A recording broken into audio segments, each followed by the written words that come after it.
Good afternoon, everyone, and thank you all for coming today. Today, we just wanted to take today to update you on where we are. We received 2 requests for limited scope recanvass from the Sanders and the Buttigieg campaigns for a total of 143 unique precincts. And within the next 48 hours, the Iowa Democratic Party will return its assessment and description of next steps to each respective campaign that made a request. Throughout this process, we want to thank the campaigns for their patience and open lines of communication. The Sanders and Buttigieg campaigns, in particular their Iowa teams, have been partners with the IDP since the beginning, and we remain committed to bringing the 2020 Iowa caucus to completion. It is safe to say this was not the caucus that the hundreds of thousands of Iowa Democrats deserved. And as I said a week ago, I apologize deeply for this. Now, this experience is personal for me. In my 2 decades in Iowa politics, this party has been my life, my work, and my passion.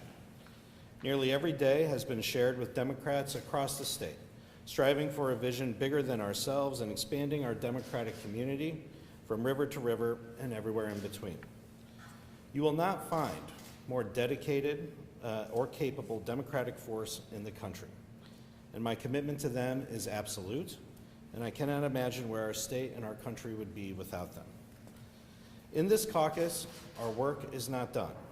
Despite the challenges we faced, together we will see this through to completion.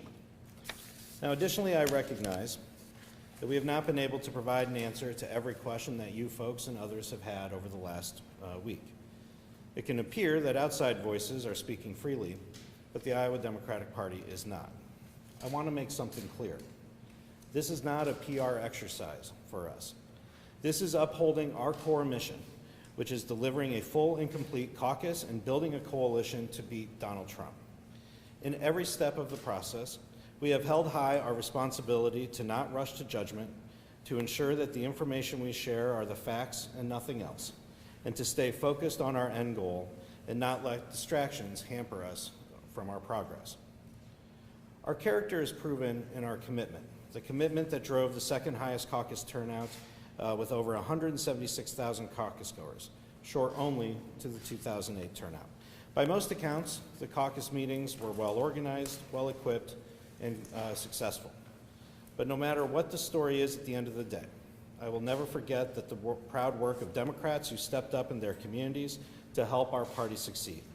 And I will do everything I can to ensure that their leadership is honored and unquestioned. In the coming days, you should expect additional information coming from us on the status of the requests that we received today, and as we move forward in bringing the caucus to a completion. So I know you folks have some questions, and I'm happy to take a couple of them right now.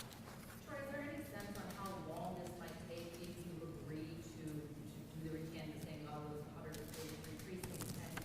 And is the party basically going to be able to certify the results by February 29th, as stated in the plan? What I will tell you is that we are, now that we know the scope of the results, now we'll be able to sit down and figure out exactly how long that will take and what additional steps come after the recanvass is complete. And so at this point, I can't tell you exactly how long it's going to take, but we should have more information in the next couple of days.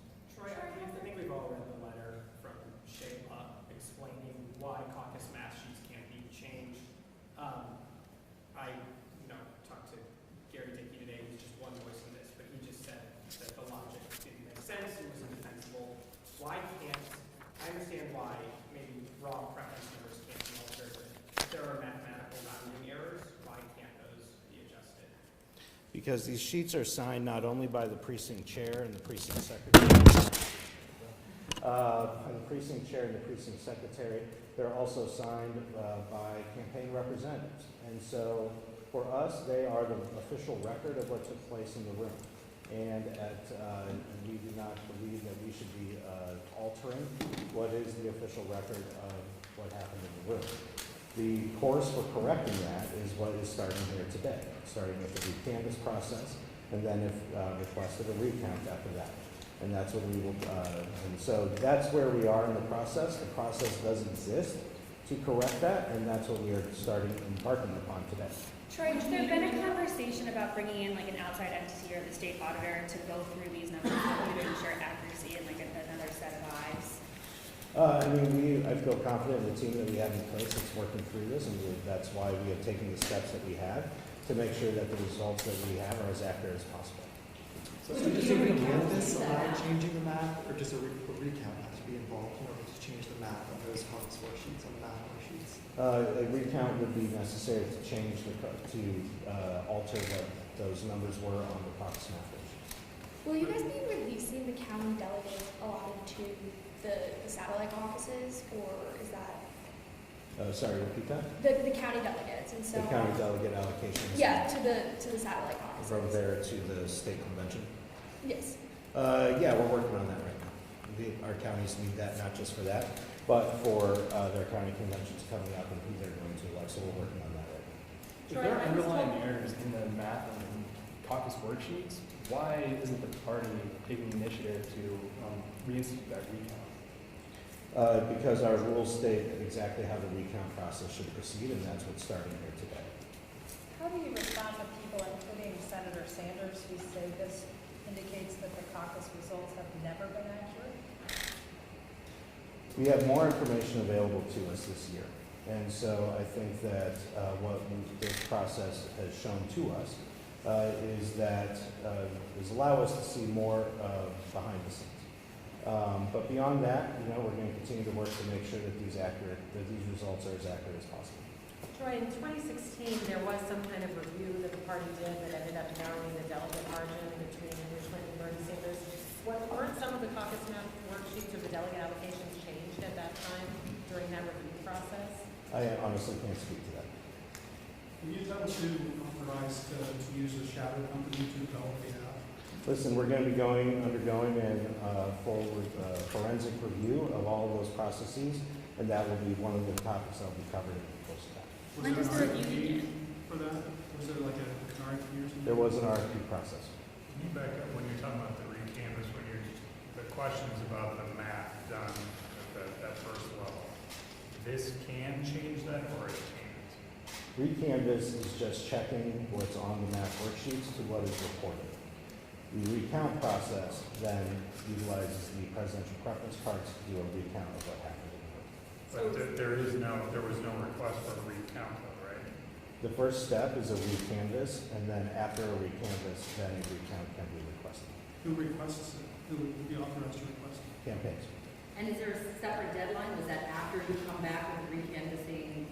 Yes, we just have to let the process work out, and we can get you more information on exactly how this process will work out. Is there any concern that people at the caucus sites did not all fill out the preference cards correctly or get them all turned in correctly, that they might have issues at that stage of the process? Listen, what we instructed caucus goers to do is to make sure that they turned in their presidential preference cards and did not leave with them. There's been some concerns about, some people not having trained on some of the new requirements about the new data that they had to collect first round, final alignment, and the delegate equivalents. Can you talk about what the party did in terms of training people at the precinct level to know what they had to do with the new changes? We had a very rigorous training program. This training program started last July. We had an online training portal that we encouraged folks ask folks to participate in. We were able to track their progress. We know that over 3,200 people access this online training portal alone, in addition to the several hundred trainings that we did all across the state. And new this year was, for many of the folks, we did testing to make sure that they understood the new rules in the process. So this was the most rigorous training program that we have done from the Iowa Democratic Party. Do you know what percentage of precinct chairs downloaded the app? I don't have that information. Do you know when they started training on the app? I'll get back to you. When does the All right. forensic review begin?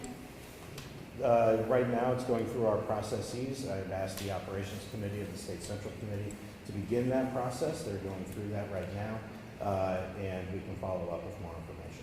Do you think Chairman Perez is throwing you under the bus here because of problems? Obviously, I was very disappointed by the chairman's comments. You know, this has been a full partnership with the DNC throughout this entire time. And what I will say is, as I said on Friday in a tweet, what I will say is, we've got a job to do, and that is to finish up this process. If folks want, there's going to be a time to assign blame, but I will tell you, DNC has been a partner in this process, up to including and after caucus night. And anything beyond that, my focus is remaining on producing, finalizing, and bringing these caucuses to completion. With that, folks, I've got to go back to. What do you say to the fact that Perez has tried to distance himself from being involved? And I'm telling you, DNC was a partner with us throughout this entire process, and we had trust in that partnership. And so, beyond that, I'm focused on making sure that we bring these results to completion. Thank you all so much. Appreciate it. Thank you.